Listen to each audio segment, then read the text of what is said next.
Hi welcome to one more mini vlog. ఇవాళ mini vlog ఏంటి అంటే నేను ఈ సీజన్లో ఫస్ట్ మ్యాంగో తినబోతున్నా అనమాట. నేనే కాదు, ఇది స్పెషల్ ఏంటి అంటే మా పాపకు కూడా తినిపిస్తున్నా అనమాట, ఆర్వి పాపకి.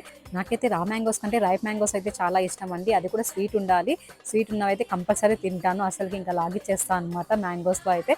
సరే ఆర్వి పాప కూడా అప్పుడే నిద్ర లేచింది. సరే ఫ్రూట్ తినిపిద్దామని చెప్పేసి మ్యాంగో తన పిల్లర్లోకి వేసి ఇస్తుంటే తినలేదనమాట. తను కొత్తగా ఇస్తే ఏమి తినదు. ఇంకా నేను ఇలా ఫేస్ ఎక్స్ప్రెషన్స్ పెట్టి చూపిస్తే కానీ తినదనమాట. అది కూడా నేను చేతిలో ఉన్నదే తినాలి అంటుంది. సో ఫైనల్గా అయితే నేను తీసుకున్నది తినేసాను. సో టేస్ట్ చూపించేసి తను కూడా తన పిల్లర్లోకి అయితే వద్దంటే డైరెక్ట్గా తినాలి అంటుంది. సరే అది కూడా చూపిద్దామని చెప్పేసి సో టేస్ట్ చూపిస్తూ ఉన్నాను అనమాట. తన ఎక్స్ప్రెషన్స్ చూసి స్వీట్ ఉందా లేదా అని మరి ఇంకొకసారి టేస్ట్ చేశాను. సో స్వీట్ అయితే ఉంది, కానీ పాప అయితే ఎక్స్ప్రెషన్స్ అలా ఇచ్చిందండి. ఇంకా అది ఇది ఒకటే అని గుర్తించి ఫైనల్గా పిల్లర్ ఇస్తే పిల్లర్లో ఉన్నది తింటూ ఉందండి. మీకు ఏ మ్యాంగోస్ ఇష్టం అలానే కామెంట్ చేసి లైక్ చేయండి. సబ్స్క్రైబ్ చేసుకోవడం మర్చిపోవద్దండి. Please subscribe.